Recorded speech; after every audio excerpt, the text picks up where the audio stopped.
army was terrified to fly. I walked along the battlefield every day for 40 days, looking for someone to fight. But they were all wimps. Until one day, a young boy called David appeared. I had been sent by my father to check my brothers and bring them food. Finally, I lost my temper and shouted that I would fight anyone. Then the funniest thing happened. David said, I will fight you, Big Billy. I laughed my head off, and so did the rest of my army. We all laughed our heads off. Ha ha ha ha ha! Goliath was so confident that he would win that he said, If I am defeated, then my army will surrender and they'll go home quietly. Then let me fight.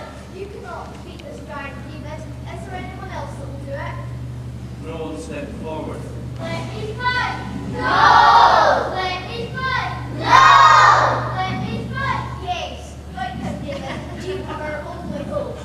So David came out and faced Goliath.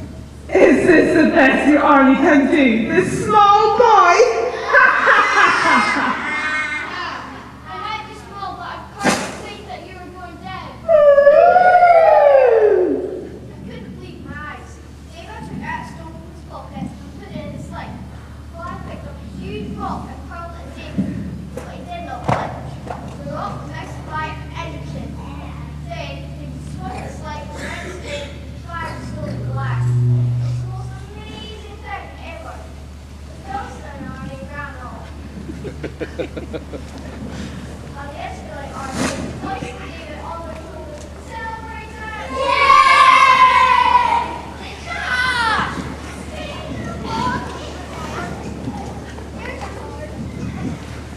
David had the courage to confront his challenge. Yes, and so must you. Have faith and courage.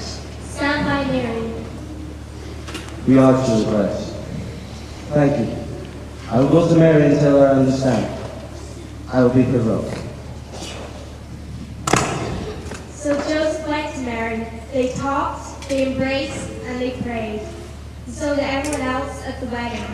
They all went home thinking nothing of what had happened that night. And this was her cousin Elizabeth. She's old and believes she will never have a child. I've been told to help her. So Mary went to see her cousin Elizabeth.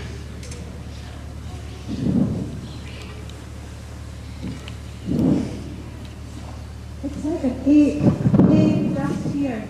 You see, Mary, I want the only thing I can't have, and it's humiliating. I can't bear the pity in other women's eyes when you look at me. The worst of it is, I'm jealous of these women with their children. Some of them aren't even good mothers. I would be a good mother if I had a child. My husband is a priest. He should be blessed by God. What kind of blessing is this when his wife can't give him children? No children to take over the land, no one to look after us when we're old, and he's angry now. He blames me. He wants rid of me. But where would I go? I could go back to my father's house, I could go back as a servant, and I could just put him face the humiliation.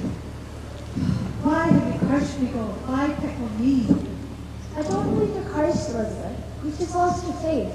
I want you to remember that God has a plan for you, and that plan involves you having a child. How can you be so sure? Do you remember the story of Shadrach, Meshach, and Abednego? Of course I do. King Nebuchadnezzar fell down. Huge golden idols, and I that we should all worship. But Shadrach, Meshach, and Abednego refused to bow down. Why do you think not bow down to the idol? I cannot do this. I can only worship the one true God. Especially should not worship both idols and should not like Jesus. And since the three of them were good friends with Daniel, King Nebuchadnezzar said, I'll give them one more chance to bow down. But they refused. That's it. You'll burn to them. God's light the fire. I want it 70 times hotter than normal. I want the flames to leap around them.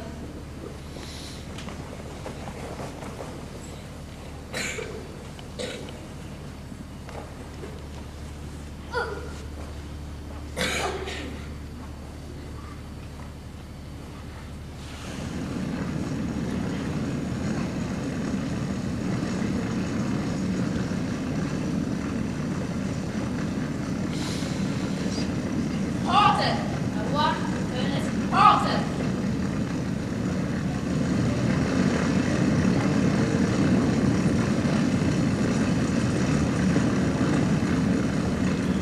Who's that in the flames with them? It was an angel sent by God. Their faith saved them, Mary. I know things can be difficult, Elizabeth, but you must believe. Mary, you are so kind, and your faith shines from you. I can feel it in myself. That is because you have a child within you, Elizabeth. You will name him John.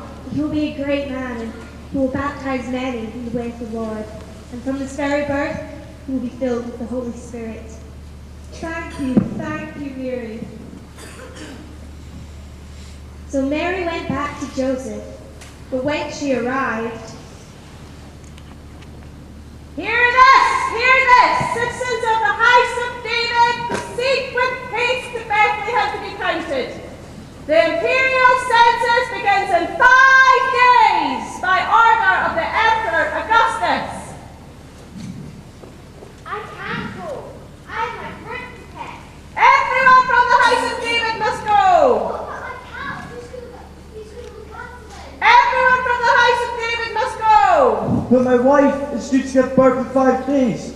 I must stay and look after her. Everyone from the... Please, I beg of you. Look, mate, if I could, I would. But everyone from the house of David must go. so Mary and Joseph set off on their journey of 100 miles. They have to cross dangerous roads, climb mountains, and cross rivers. At the start of the journey, they were full of faith and courage. Our story is only halfway through. Journeys are very much alike. Easy at the start, but more difficult as you go along. The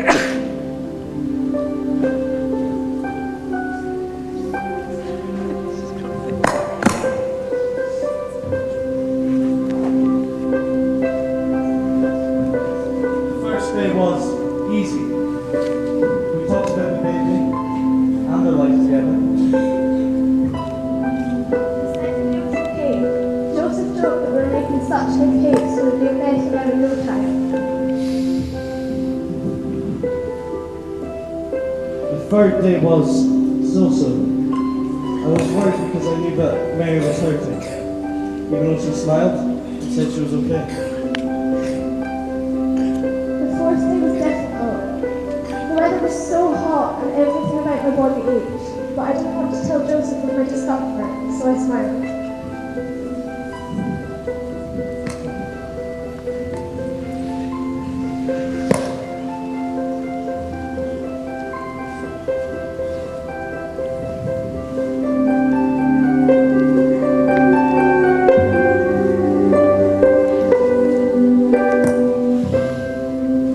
Then came the fifth day.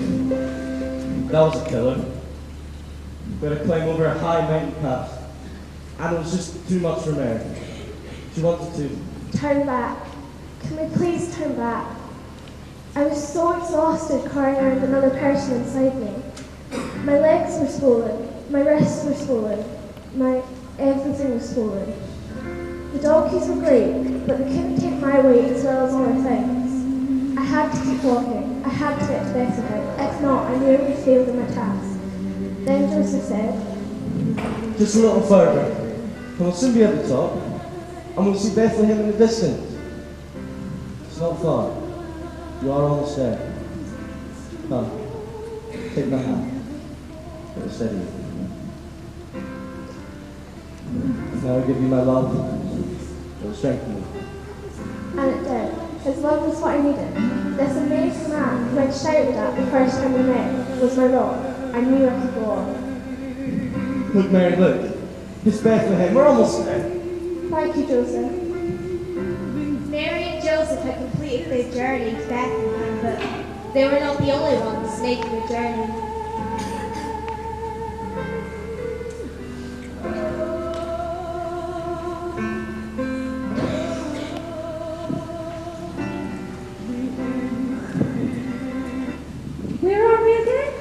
far from Jerusalem. Do you think we can stop and get something to eat? I'm starving. When we find the King of Kings, we can stop and eat. When we find him, that could be days. It shows our dedication to the newborn king. But do we have to do it on an empty stomach? We can give him our gifts and then we can... Whoa, wait a minute. You brought gifts? I don't believe this. You've really brought gifts? Of course we have, didn't you? You've really brought gifts? What did you get him? I brought gold. Good choice. Useful. I brought frankincense. What's that? It's used to anoint kings. Didn't you bring anything? No, I just didn't think. When I was thinking about gifts, I couldn't decide between frankincense and myrrh, so I brought both. Does that mean... If you stop talking about food all the time, you can have it. Don't make it impossible for him. What a relief. Would have been embarrassing turning up without a gift. Now, where are we going to find this King of Kings? I suppose we'll have to ask someone. News of the newborn baby had reached Jerusalem, and also the news of the kings. It also reached the ears of King Herod and his wife.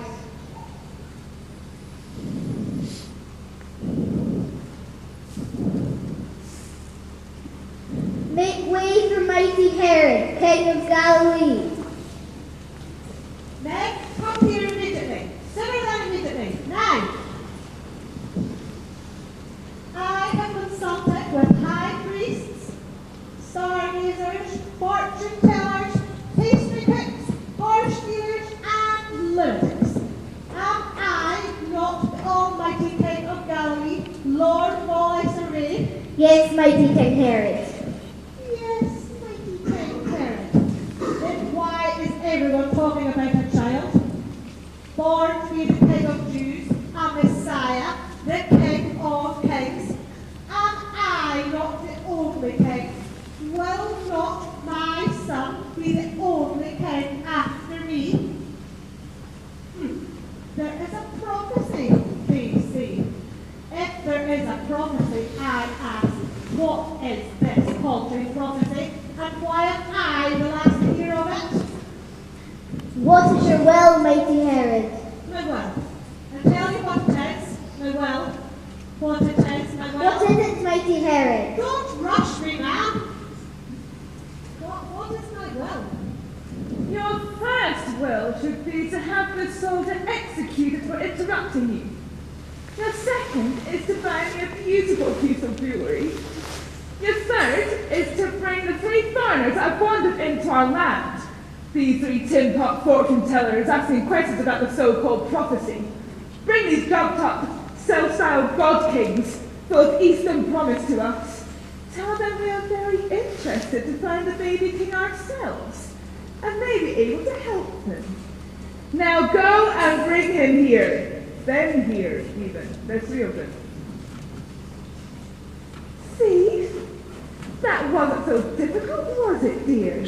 No, my sweet queen. No prophecy will get in my way. When you have gone, our son will be the only king. Hopefully that will be for a very long time. Well, you must always be prepared. Just in case.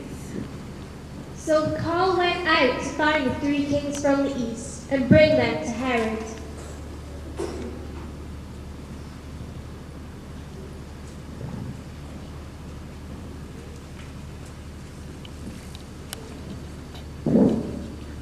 I'm telling you, I think you're in the wrong